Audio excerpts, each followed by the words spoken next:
Well, thank you, friend. Shabbat Shalom. Thank you for joining me once again. As you can see, I'm on the road again, and have had my usual difficulty adapting technology to the environment I'm in. And no, your eyes are not playing tricks on you. I am looking somewhat predator-like. I've received some fantastic mail from you, and it really helps define the things that you want to hear and learn about, and I do so very much appreciate it. I'm extremely grateful that you continue to devote some of your precious time, the one irreplaceable commodity that we all have, with me. Of course, it does mean my top 10 changes all the time, but that's okay. Now, what a week we've just had, friends.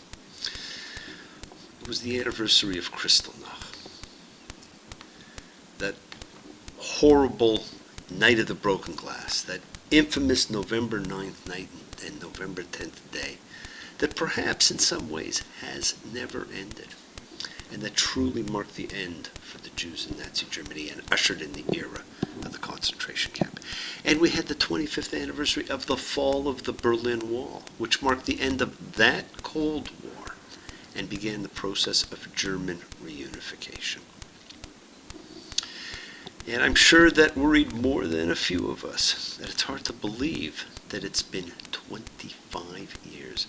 I just don't think I am that much older from when those events took place.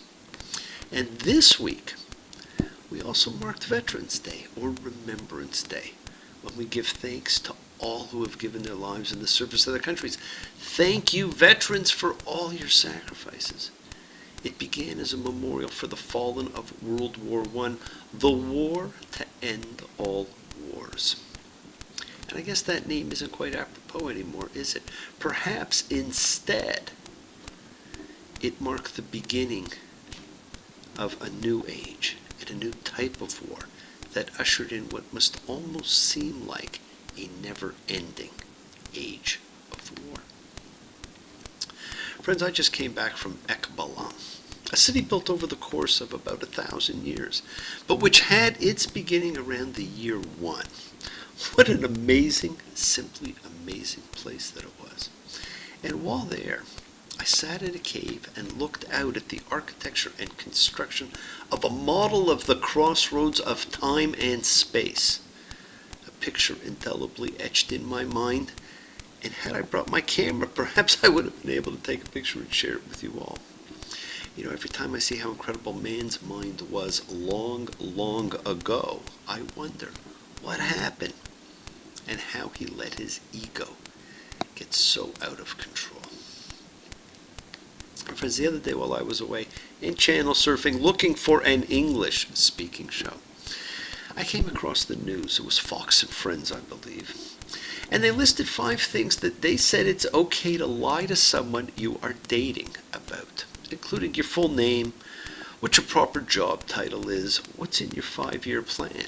I know a lot of people who don't have 5-year plans. I know a lot of people who don't have 1-year plans. Things that bother you, and your zip code. I hate to tell you, but a lie is a lie is a lie. Friends, it is still a lie. It is never good to lie. There's no such thing as a little white lie. I'm reminded of that great Steve Goodman version of "It's a sin to tell a lie." Just be sure when you say "I love you," it's a sin to tell a lie. Millions of hearts are broken just because those words were spoken. And sure enough, I was rewatching an episode of The Goldbergs, and the little kid was caught up in a lie between what he said to his mother and what he said to his girlfriend. And all 3 ended up in angst because of the lie. Lies compound. There is no such thing as an okay lie. And this week, my friends, we will meet a person we come to consider a liar, a biblical liar. We will also come across an incredibly significant rabbinic ruling, which is really falling by the wayside these days, as well as key parts of the pre-wedding ceremony, as we continue moving through the Torah at breakneck speed. We whip through creation and cosmic miracles to begin to examine a family. And we're then whisked away on the wings of angels. And now we see the passing of the mantle. And as I read this parsha, I thought of Bob Dylan's words, I've moved your mountains and marked your cards. Your hearts must have the courage for the changing of the guards. This week we read Chaya Sarah, the life of Sarah. And Sarah's life was 100 years and 20 years and 7 years.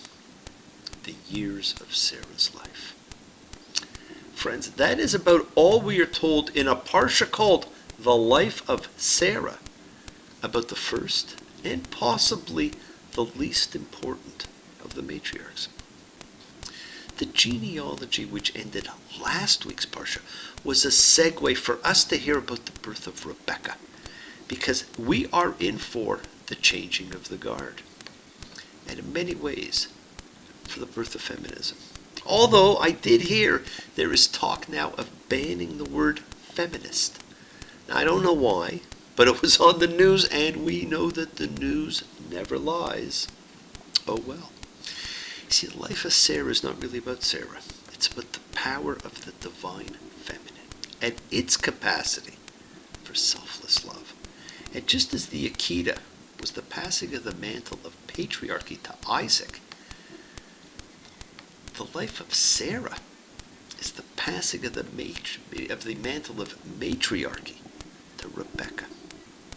I am woman, watch me grow, see me standing toe to toe as I spread my loving arms across the land. But I'm still an embryo with a long, long way to go until I make my brother understand. Thank you, Helen Reddy. What a great song. And what you will notice, my friends, is that Rebecca is the true progeny of Abraham. It is she who personifies the acts of kindness which Abraham established. And just as she was the true heir, the true seer was Abraham's servant, an unnamed fellow who some of our sages gave a name to, for it was he who recognized the role that kindness needs to play in life and in love. But first, let's go back and take a look at an incredible exchange between Abraham and the Hebronites. Sarah has died, and Abraham wants to buy a tomb, and he says he is an alien and a visitor and wants to buy a tomb so that he may bury his dead. What is incredible in the exchange, my friends, is again the amazing foreshadowing of what is to come. Abraham is the alien in the land, and one day this land will belong to his descendants. The people will be commanded over 15 times in the Torah to treat aliens well. Wow, have we gotten that one right yet? Israelites must be fair to non-Israelites who live in Israel, because once they were the aliens in that land. And because they were aliens in Egypt, in Exodus we will be told, you know the alien's soul, because you were aliens in the land of Egypt. He wants the cave of Machpelah. I will pay full price for it. Machpelah means double. And some believe it had a double burial chamber, and that already interred there were Adam and Eve. And it would subsequently become not just Abraham and Sarah's tomb, but the tomb of Isaac and Rebekah, and then Jacob and Leah. The double chamber also represents two paths to spiritual growth. The first by reasoning and analysis, and the other by integrity and holiness. And our goal is to connect these two paths. So Abraham buys it for 400 shekels of silver. And friends, there has been much debate over time about Abraham being swindled and overpaying for this.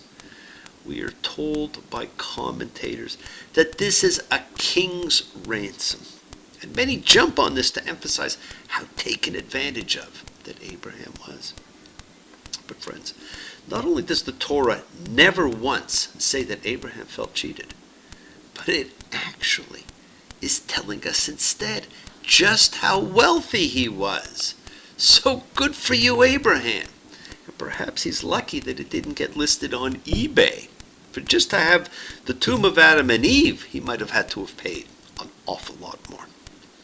And friends, it was more than just a cave. It was all the surrounding land also. But yes, It is a lot of money, but we pay what something is worth to us. And I wonder who hasn't felt at times that they have overpaid on something, but it was worth it to you to do so for whatever reason. We do the right things at the right times for who and where we are in the karmic watch wheel of life. We don't always know where we are or why, and we each move at different speeds. We would love the universe to move according to our clocks, or at least I'd love the universe to move according to my clock. And sometimes it can be so hard for us to realize we move on the universe's time. Take a look sometime at the wheels that move the hands of a watch. Second hand moves pretty quickly. The minute hand, a little slower. Now how about a hand that counts the months? Or even still for those with perpetual watches, what about a hand that counts leap years? It, my friends, moves real slow. We don't always know where we are or when that wheel will come back around. And sometimes we get upset when our loved ones are on a different wheel than us. There is actually a divine plan for everyone. You do not always know what it is or how it unfolds. That's what makes hindsight so fantastic. You can look back and see how you ended up where you are by the choices you made. And what's more, if you step even further back and got an even wider perspective, you would actually see where you were going. We know Abraham paid a lot for this land, and we know that God said the choice of Abraham would be a blessing to mankind. We perhaps just have not seen that wheel come back around. The Genesis 23:19 says, "And after that Abraham buried Sarah, his wife, at the cave of the field of Machpelah. It is Hebron in the land of Canaan." Friends, the story of Sarah's death begins and ends in Hebron and serves as a means of demonstrating to us all that the family of Abraham has unquestionable title to this property. And of course, the debate as to which branch has that right, unfortunately, still continues. Abraham now turns his attention to Isaac. Although it is not readily apparent, Abraham commands a death vow from his servant to get Isaac a wife. This, my friend, tells us the Torah here is definitely out of sequence. In Genesis 24:3, Abraham says, "That you shall not take a wife for my son from the daughters of the Canaanite, in whose midst I dwell, but to my land and to my birthplace you shall go. And you shall take a wife for my son, for Isaac." And friends, this simple line has been taken as the root for the rabbinic rule not to intermarry. But we now live in a society where probably close to 50% of the Jews do intermarry. And don't forget the controversy we saw last week. Don't take a Canaanite, but take a woman from the land of my birth. And the servant is going to Haran, not Ur. A conundrum not worth fretting about. And the servant's not allowed to take Isaac with him. If he does, and Abraham dies, there is no need to return. Yes, my friends, the Torah is telling us this is Abraham's deathbed wish. An angel, a messenger, who we never hear about again, shall precede them to do the groundwork. And the servant now tells God what the miracle he expects should be. Talk about burning off the first wish from the lamp. No man has gone this far with God before. Not any of the biblical greats that we have read about. Abraham's servant shall be the first to tell God what the miracle should be. Now this tells us something very important. It tells us that anybody can talk to God and tell him or her what they need. The condition of Rebecca or whoever being the one is kindness. The trait not just associated with Abraham, but with an entire people. And the servant tells us in Genesis 24:27, Yahweh has led me to the house of my Lord's brother, who we knew was in Haran. Abraham married his sister. His son will marry his cousin. At least they're expanding the gene pool a little. And Rebecca's brother comes out, and we are told his name is Laban. who will play such an important role in the Jacob saga, and who we will view as a liar and a scoundrel. And friends, when Laban and Rebekah's mother bless her, we are presented with what will be one of the blessings performed in the Bedekin ceremony, which is the ceremony held shortly before a wedding. Now, what you need to keep in mind as you read this is that we have witnessed a reversal to the betrothal scene, involving a surrogate, something completely unheard of and which will never be seen in the Torah again. The betrothal scene, my friends, involves travel to a foreign land, an encounter there with the future bride, almost always referred to as Na'ara, young woman. Almost always takes place at a well. There's the drawing of water, followed by the hurrying or running to bring the news of the stranger's arrival, and then a feast at which a betrothal agreement is concluded. Now, perhaps one of the most familiar to people is from the film The Ten Commandments, when Moses drives off the ruffians and waters Jethro's sheep at the well, which is followed by the feast when he chooses Zipporah to marry. Now, the film took a few liberties, but it captured the betrothal scene really well for the people to see. And of course, the biblical audience would be more than familiar with the whole concept of the betrothal scene.